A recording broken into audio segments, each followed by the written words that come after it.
Pedro Melo, mas na sequência aqui com os ouvintes também. João Pedro Melo, direto de Brasília. Muito bom dia para você, João Pedro. Oi, Danilo, bom dia a você, ao Sabino, a todos que estão nos dia. acompanhando.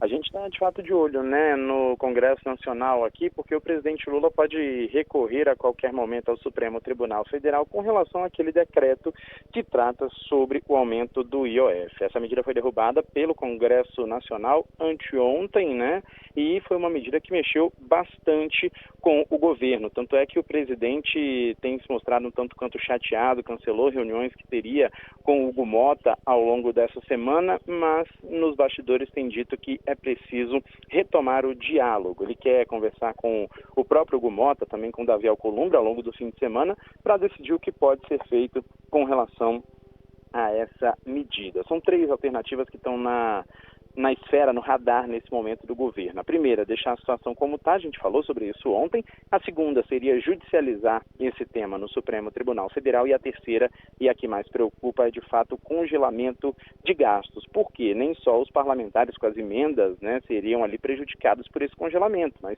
outros ministérios que precisam também de recurso para execução de medidas também ficariam no prejuízo diante da adoção dessa medida. O fato é o seguinte, meus amigos, é que há uma expectativa no fim de semana de uma reunião, então, do presidente Lula com Hugo Mota e Davi Alcolumbre, nem que seja por telefone, para ver o que pode ser feito. Mas há também uma preocupação do próprio presidente de repente, fazer uma nova reforma ministerial. E por que a gente fala isso?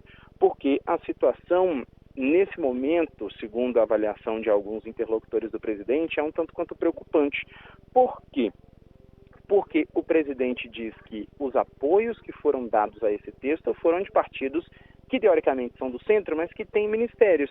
E isso, claro, vai contra o que o governo está tentando. Está tentando, né, emplacar pautas de interesse para que sejam aprovadas no Congresso Nacional. E aí essa seria uma alternativa, fazer de repente uma reforma ministerial. Claro que esse ainda é um assunto embrionário, mas que pode ser que aconteça ao longo dos próximos dias. O presidente vai tentar retomar esse diálogo, então, com os presidentes do Legislativo, exatamente para melhorar a articulação política e conseguir destravar uma série de votações. A gente destaca aqui, entre algumas, a segunda parte da reforma tributária, aquele projeto também que trata sobre a isenção de imposto de renda para quem ganha até R$5.000 e a lei orçamentária anual que deve ser aprovada no segundo semestre desse ano. A gente vai continuar acompanhando, pessoal, ver quais serão os desenrolares dessa história, mas até o momento a situação segue na mesma. O governo estuda o que pode ser feito, mas até agora não adotou nenhuma medida concreta com relação a essa derrubada do decreto que eleva o IOF.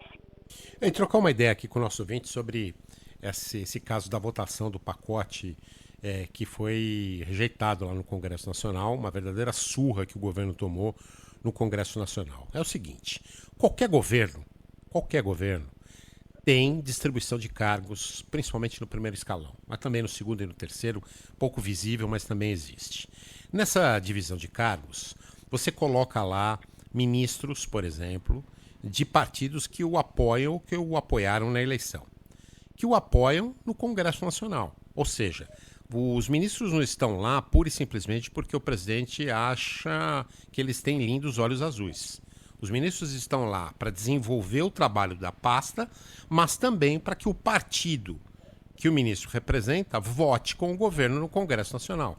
É assim que funciona o jogo político. Até aí, tudo igual. Pode ser governo de direita, de esquerda, todos fazem a mesma coisa. A questão que está acontecendo é que é o seguinte, os partidos que hoje têm ministro na gestão Lula não estão votando com o governo, não estão apoiando o governo. E isso está acontecendo basicamente por duas questões. Primeiro, o governo está com péssimos índices de aprovação e os políticos já começam a vislumbrar alguma alternativa para 2026. Então já começam a se posicionar, colocar um pé aqui, o outro pé lá. E a outra questão é que os projetos que o governo tem apresentado tem obrigado os deputados a tomar uma posição dura porque são péssimos. Os projetos são ruins, o governo está perdido em vários dos assuntos, inclusive nessa questão fiscal. O próprio ministro disse que já apresentou 6 propostas. Pois é, mas nenhuma das propostas aceita pela sociedade.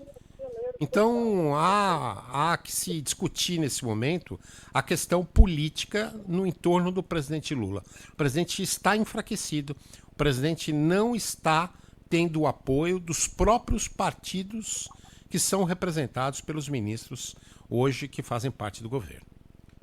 Um final de semana aí de quebra-cabeça aí pro governo, né, João Pedro? Vai precisar de muita costura aí, né?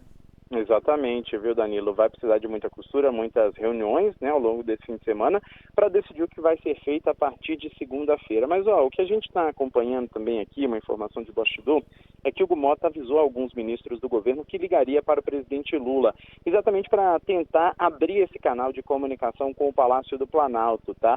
E isso foi considerado ali por alguns aliados de Mota como uma atividade de delimitar um território, mostrando o seguinte, que a Câmara tem uma posição independente, exatamente diante dessa votação que foi feita nesta semana, mas que não vai fazer o jogo político do Palácio do Planalto. Vai, claro, auxiliar no que for necessário, mas sem fazer esse jogo político do Planalto. Claro que isso ainda depende, né, do que vai ser liberado de emendas. Hoje está tendo aquela sessão especial no Supremo Tribunal Federal, uma audiência pública para discutir exatamente esse tema, emendas parlamentares, porque o que foi dito também ao longo dessa semana pelo próprio Hugo Mota é que ele não negociaria com a faca no pescoço.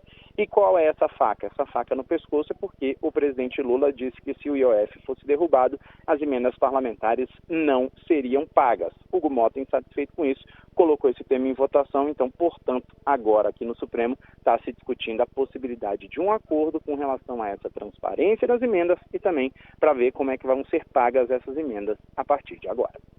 Esse é o João Pedro Melo, direto de Brasília. Obrigado, bom final de semana, viu, João Pedro? Valeu, pessoal, um abração, bom fim de semana. Obrigado, um abraço. Um abraço.